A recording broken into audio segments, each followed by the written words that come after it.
Now जो next learning outcome हमें achieve करना है वो है calculation of time period and duty cycle of generated square wave.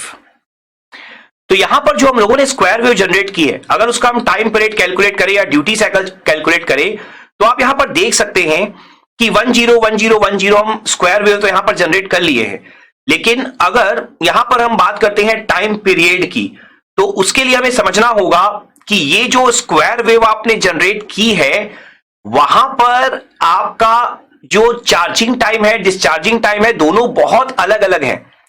तो यहां पर अगर आप देखें तो चार्जिंग टाइम कांस्टेंट की अगर आप बात करते हैं, टाउसी की अगर आप बात करें, तो हमने जो केस 1 और केस 2 बनाए हैं, हमने क्या सीखा है कि चार्जिंग किसके थ्रू हो रही है, आरए और आरबी के थ्रू। ये मैंने आपको बताया था।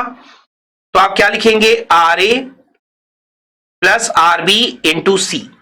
ठीक है, तो ये आपका क्या निकल जाएगा, टाउसी क्या है आपका, टाउसी है चार्जिंग टाइम कांस्टेंट।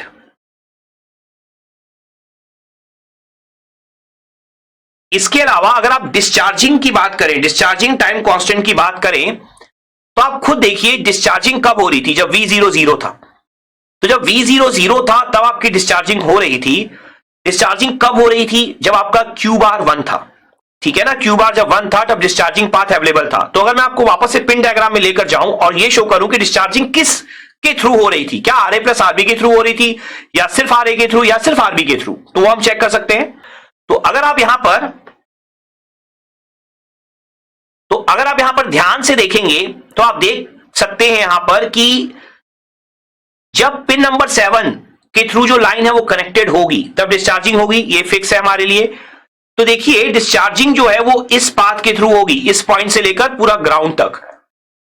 तो जब चार्जिंग हो रही थी तब तो कैपेसिटर को आरबी आरए दोनों से पास होना पड़ रहा था वीसीसी जाने के लिए, लेकिन जब डिस्चार्जिंग हो रही है तो डिस्चार्जिंग पाथ से लेकर आरबी फिर सी, दैट मींस कैपेसिटर आपका डिस्चार्ज होगा आरबी के through, only RB, not RA. RA आ ही नहीं रहा उस पाथ में। आप देख सकते हैं पिन नंबर 7 से स्टार्ट करिए, ग्राउंड तक जाइए कैपेसिटर और आरबी से होकर, तो आपकी डिस्चार्जिंग होगी आरबी इंटू सी। तो टाउडी क्या है आपका, बेसिकली टाउडी है आपका डिस्चार्जिंग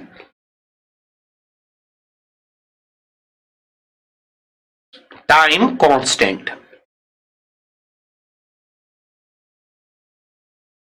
तो ये आपने यहां पर चार्जिंग टाइम कांस्टेंट और डिस्चार्जिंग टाइम कांस्टेंट शो कर दिया है। चार्जिंग और डिस्चार्जिंग टाइम कांस्टेंट शो कर देने के बाद अब यहां पर आपको चार्जिंग और डिस्चार्जिंग टाइम निकालना होगा। टाइम अलग है, टाइम कांस्टेंट अलग है। तो यहां पर अगर मैं टाइम यहां पर शो करना शुरू करूं, 0, T1, देन T2, तो आपका फिर वो लगातार चलता चला जाएगा, एक साइकिल आपकी पूरी हो जाएगी T2 तक। तो अगर आप देखेंगे 0 से T1 तक आपका चार्जिंग था और T1 से T2 आपका क्या था, डिस्चार्जिंग। तो ये आप कैपेसिटर की बात कर रहे हैं। तो अगर मैं यहां पर बात करूं कि कैपेसिटर आपका चार्ज कहां तक हो रहा था, तो आप देख सकते हैं जो मैंने आपको केस 1 और केस 2 समझाए हैं, आप उन्हें दोबारा देखिए कि वो जब चार्ज हो रहा था वो 2/3 VCC से जैसे बड़ा होता था स्टेट आपका चेंज हो जाता था, V0 1 से 0 चला जाता था। तो मैक्सिमम वो कहां तक चार्ज हो सकता है, 2/3 VCC तक। जब वो डिस्चार्ज हो रहा था केस 2 में, तो आप देख सकते हैं जैसे ही वो VCC/3 से छोटा होता था, आप चेक कर लीजिए, मैंने VCC/3 से कंपेयर किया है, जैसे ही वो VCC/3 से छोटा होता था अपने आप वो 1 में चेंज हो जाता था। V0 जो है वो 0 से 1 में चेंज होता था। तो जैसे ही V0 0 से 1 में चेंज होगा वैसे ही चार्ज होना शुरू हो जाएगा। तो डिस्चार्ज मतलब वो मिनिमम जा सकता है VCC/3 तक और मैक्सिमम जा सकता है 2/3 VCC तक। तो ऑब्वियस सी बात है ना, जो स्क्वायर वेव आप बना रहे हैं इसके पहले भी होगा 0 1 0 1 0 1, मतलब ये इस तरफ से भी आपका लेफ्ट हैंड साइड से भी ये रिपीट हो रहा होगा और राइट हैंड साइड से भी रिपीट हो रहा होगा। तो इसका मतलब क्या है, अगर ये पहली बार में आपको 1 दिखाई दे रहा है मतलब उसके पहले क्या रहा होगा, 0, मतलब डिस्चार्ज रहा होगा। तो मिनिमम कहां तक डिस्चार्ज हो सकता था, वो VCC/3 तक। तो VCC/3 से वो स्टार्ट होगा और कहां तक चार्ज हो सकता है, वो 2/3 VCC तक, और इसी तरीके से वो लगातार आगे बढ़ता जाएगा VCC/3 तक डिस्चार्ज, 2/3 VCC तक चार्ज। तो यहां पर अगर मैं अब T1 की वैल्यू निकालने के लिए जाऊं तो आप देखिए आपको फिर से कैपेसिटर वोल्टेज लिखना होगा जो आपने मोनोस्टेबल में भी लिखा था, Vc0 minus Vc infinity e की power minus T upon tau plus Vc infinity. ये सारी चीजें मैं आपको बहुत बार बता चुका हूं। आप मोनोस्टेबल मल्टी वाइब्रेटर के कैलकुलेशन को भी देख सकते हैं, वहां पर मैंने सारी मीनिंग आपको बताई हुई है। Vc0 माइनस इनिशियल वैल्यू होती है, Vc इंफिनिटी फाइनल वैल्यू होती है, टाउ आपका टाइम कांस्टेंट होता है। तो यहां पर अगर आप T1 के कैलकुलेशन के लिए जाएं तो आप देख पाएंगे कि जो Vct आप पुट करेंगे T1 कैलकुलेशन के लिए Vc0 माइनस, आप देख लीजिए यहां से T1 का जब कैलकुलेशन करेंगे तो Vc0 माइनस मतलब इनिशियल वैल्यू कितनी है, Vcc/3। Vc इंफिनिटी मैंने आपको हमेशा बताया जब चार्ज हो रहा है तो मैक्सिमम वो कहां तक चार्ज हो सकता है, Vcc तक। ये मैंने आपको मोनोस्टेबल में बताया था। e की power minus T upon tau means charging time constant, क्योंकि आप T1 का कैलकुलेशन कर रहे हैं उस ड्यूरेशन में आपका कैपेसिटर चार्ज हो रहा है। तो चार्जिंग टाइम कांस्टेंट हमने क्या लिखा है, RA plus RB into C plus again VCC। तो यहां पर जब आप कैलकुलेशन पूरा करेंगे तो ये आ जाएगा VCC माइनस 2/3 VCC e की power minus T upon RA plus RB into C। अब आपको अगर T1 का कैलकुलेशन करना है तो आपको T1 लेकर आना पड़ेगा। तो अगर आप T1 लेकर आए तो आप देख सकते हैं जब आप टाइम t की वैल्यू T1 के इक्वल पुट करेंगे तो आपका कैपेसिटर वोल्टेज कितना हो रहा है, 2/3 VCC हो रहा है। आप देख सकते हैं यहां पर मैंने रेड से बनाया हुआ है। तो आप क्या लिखेंगे, at t equal to T1 Vc is equal to 2/3 VCC।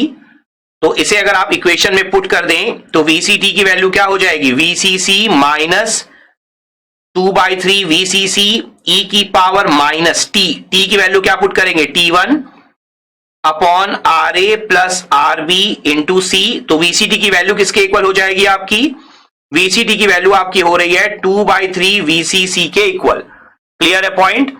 तो यहां से आप देख सकते हैं VCC कैंसिल हो गया तो ये बचेगा 2/3 is equal to 1 minus 2/3 e की power minus T1 upon RA plus RB into C।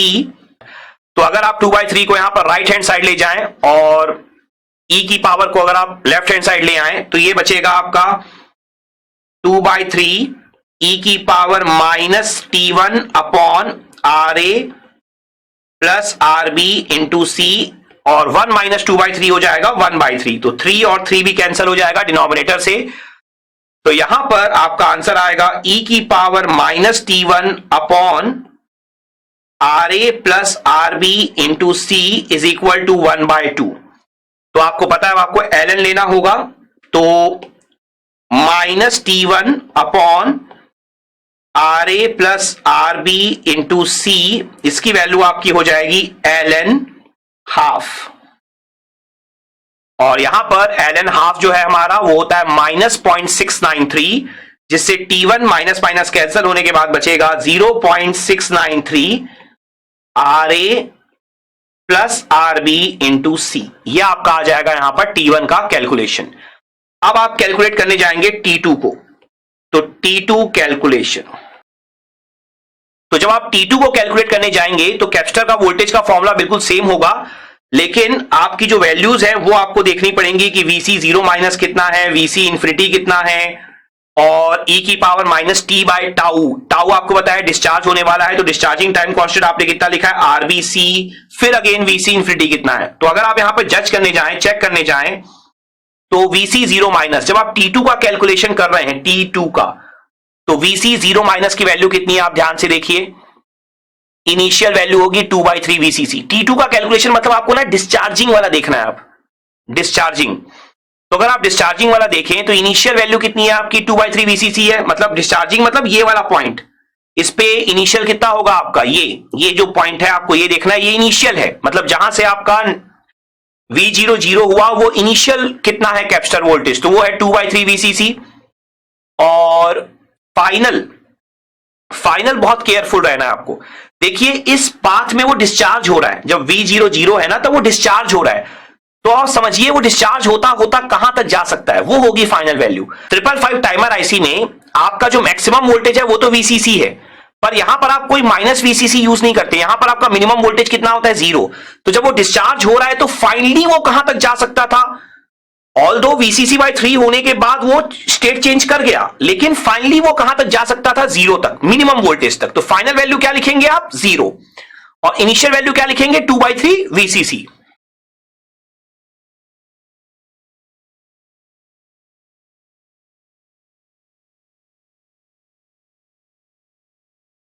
तो यहां से जब VCT की वैल्यू आप कैलकुलेट करेंगे तो वो आ जाएगी 2/3 VCC e की पावर -t अपॉन RBC। इसके बाद अब अगर आप यहां पर देखें, अगर आपको T2 लेकर आना है तो आप देख सकते हैं यहां पर है T = T2, जो कैपेसिटर वोल्टेज है वो कितना हो गया है, वो हो गया है VCC/3। आप यहां पर क्लियरली देख सकते हैं, तो आप पुट कर दीजिए। तो कैपेसिटर वोल्टेज आपका कितना है VCC/3 है, T की वैल्यू क्या पुट करेंगे आप T2,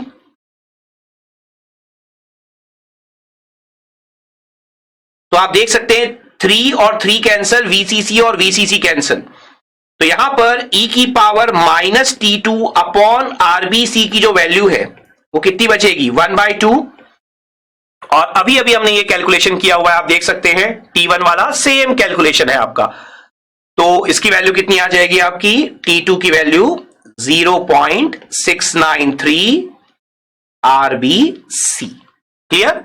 सो हमने यहां पर T1 और T2 दोनों अलग अलग कैलकुलेट किए हैं। क्यों कैलकुलेट किए अलग अलग, क्योंकि दोनों इक्वल नहीं है ना। जब आपने कैलकुलेट किया था ओपैम्प में अस्टेबल का तो वहां पे दोनों इक्वल थे। दोनों इक्वल होने का रीजन क्या था, चार्जिंग और डिस्चार्जिंग टाइम कांस्टेंट इक्वल थे। यहां पर प्रॉब्लम क्या है कि चार्जिंग तो वो RA + RB के थ्रू हो रहा है, लेकिन डिस्चार्जिंग किसके थ्रू हो रहा है RB के थ्रू। तो यहां पर दोनों टाइम कांस्टेंट अलग अलग थे, दैट्स व्हाई आपका T1 T2 भी अलग अलग आ रहा है।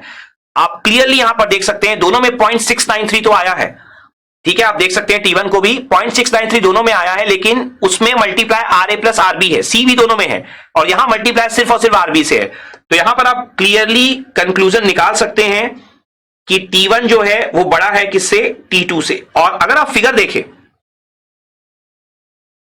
तो फिगर ड्रॉ करते समय भी आप देख सकते हैं, मैंने जब फिगर ड्रॉ किया था स्टार्ट में तो मैंने T1 को बड़ा ही लिया है। आप देख सकते हैं चार्जिंग वाला मींस जब आउटपुट 1 है वो डायग्राम मैंने बड़ा बनाया है, आउटपुट 0 वाला छोटा बनाया है। तो हमेशा ही ध्यान रखिएगा T1 आपका बड़ा होगा T2 से। क्लियर है पॉइंट। अब अगर मैं यहां पर बात करूं टोटल टाइम पीरियड, मतलब total time basically time period. Time period का मतलब मैं आपको ऑलरेडी बता चुका हूं, जब आपकी एक साइकिल पूरी हो जाए तो टाइम पीरियड T = कितना हो जाएगा आपका T1 + T2, charging plus discharging दोनों का दोनों टाइम। तो यहां पर टाइम पीरियड T की value T1 0.693 RA + RB × C, और T2 कितना है 0.693 RB × C। अब अगर आप दोनों को ऐड कर दें प्रॉपरली तो 0.693 RA + 2 RB × C, यह आपका हो जाएगा टोटल टाइम पीरियड जो हमें कैलकुलेशन यहां पर करना था।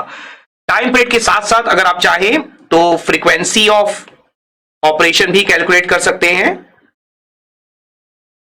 फ्रीक्वेंसी ऑफ स्क्वायर वेव आप कैलकुलेट कर सकते हैं यहां पर। तो फ्रीक्वेंसी ऑफ स्क्वायर वेव आपकी कितनी हो जाएगी यहां पर f की वैल्यू आप क्या रख सकते हैं 1 टाइम पीरियड। तो यहां से f की वैल्यू जो आपकी आएगी वो हो जाएगी 1/0.693 RA + 2 RB × C। तो ये आपका हो जाएगा यहां पर फ्रीक्वेंसी। तो आपको ध्यान देना होगा, एग्जाम में हमने f पे लिखा है तो हर्ट्ज यूनिट आप लिख देंगे, अगर एग्जाम में रेडियन पर सेकंड लिखा है तो आप 2π से मल्टीप्लाई करके ओमेगा भी कैलकुलेट कर सकते हैं। क्लियर है पॉइंट अच्छे से। तो ये हमारा टाइम पीरियड और फ्रीक्वेंसी कैलकुलेट हो गया। इसके बाद अब अगर हम बात करें ड्यूटी साइकिल की, तो ड्यूटी साइकिल मैंने आपको ओपैम्प के टाइम पे पढ़ाया था। ड्यूटी साइकिल आपका क्या होता है उसकी डेफिनेशन ऑलरेडी हम लोग पढ़ चुके हैं ओपैम्प में। तो ड्यूटी साइकिल मैं वापस से फॉर्मूला लिख देता हूं डेफिनेशन का, T on upon T on plus T of. मैंने आपको ये पढ़ाया था ओपैम्प में। तो ऑन का मतलब क्या होता है, जब जब आपका आउटपुट 1 है, जब कैपेसिटर चार्ज हो रहा है। ऑफ का मतलब क्या है, जब जब आपका आउटपुट लो है, 0 है, जब कैपेसिटर क्या हो रहा है, डिस्चार्ज हो रहा है। तो यहां पर टी ऑन मतलब क्या हो जाएगा, T1, T on again T1, T of मतलब T2। तो सारी वैल्यूज आपके पास है, बस आपको वैल्यू पुट करनी है। जो मेन कैलकुलेशन है वो आपका फिनिश हो चुका है। तो T1 की वैल्यू कितनी है, 0.693 RA plus RB into C, और T1 प्लस T2 मतलब क्या, बेसिकली T हो गया ना। तो आप T की वैल्यू पुट कर दीजिए 0.693 RA plus 2RB into C। तो C और C कैंसल, 0.693 भी कैंसल हो गया। तो यहां से ड्यूटी साइकिल का भी फॉर्मूला आपके पास निकल कर आ गया है, RA plus RB divided by RA plus 2RB। और आप देख सकते हैं कि जो ड्यूटी साइकिल है वो हमेशा ही लेस देन 1 होगी। ठीक है, ये आपका कंक्लूजन भी है यहां से, क्योंकि RA प्लस RB ऑब्वियस सी बात है छोटा होगा RA प्लस 2RB से। तो आप अगर देखेंगे चाहे T हो चाहे ड्यूटी साइकिल हो, सबके सब आपके RA और RB पे डिपेंड कर रहे हैं। तो ये जो डेरिवेशन हमने किया है और जो फॉर्मूले निकाले हैं, इससे आप सिंपल फॉर्मूला बेस्ड प्रॉब्लम भी एक्सपेक्ट कर सकते हैं, न्यूमेरिकल प्रॉब्लम। तो आई होप आपको ये पूरा का पूरा डेरिवेशन और पूरा का पूरा कैलकुलेशन ड्यूटी साइकिल का और टाइम पीरियड का बहुत अच्छे से यहां पर क्लियर हो गया होगा। और ये जो थर्ड लर्निंग आउटकम है, calculation of time period and duty cycle of generated square wave, ये लर्निंग आउटकम भी आपने बहुत अच्छे से यहां पर अचीव कर लिया होगा। Let's have a quick knowledge check.